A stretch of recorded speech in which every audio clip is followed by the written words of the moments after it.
Et à plusieurs reprises que vous avez dit, il n'y avait pas d'alternative sérieuse, il n'y avait aucune offre alternative sérieuse sur la table.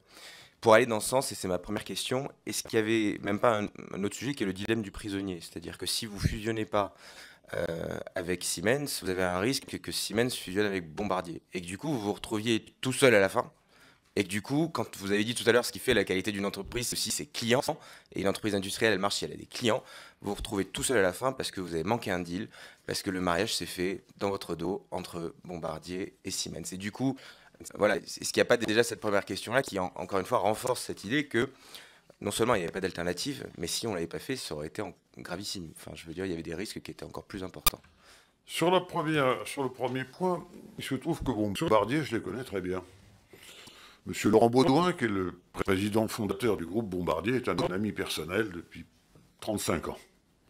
Donc, quand il s'agit d'aller voir Bombardier pour savoir si on peut faire quelque chose ensemble, j'ai pris mon avion, Bombardier, je suis allé le voir à Montréal, j'ai pris Patrick Cron avec moi, et on s'est retrouvés un matin à 7 heures dans l'aéroport de Montréal pour se parler ouvertement.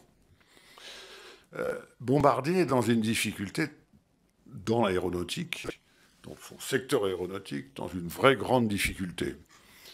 Bon, m'étendre là-dessus, mais ils ont voulu se lancer en concurrence frontale sur des avions contre Boeing et Airbus, et cela leur a posé de grandes difficultés financières.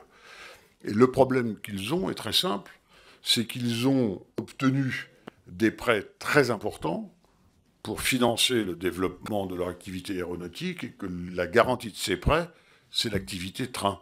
C'est-à-dire que tout le montage proposé par Bombardier revenait à ce que l'opération, in fine, finisse à Montréal. Je ne pense pas que c'était très facile de proposer ça à Paris. Donc, moi, je lui ai essayé de le convaincre de l'intérêt du contraire, de lui montrer que c'était une meilleure valorisation de ses actifs de faire une opération différente.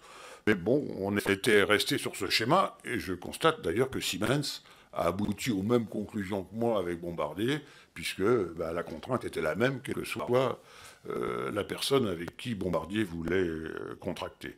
Donc Bombardier, c'est une solution qu'on a regardée à fond, et moi j'ai d'autant plus pu aider Patrick Cron que, comme je vous l'ai dit, j'avais des liens personnels avec les équipes de Bombardier que je connais par ailleurs très bien.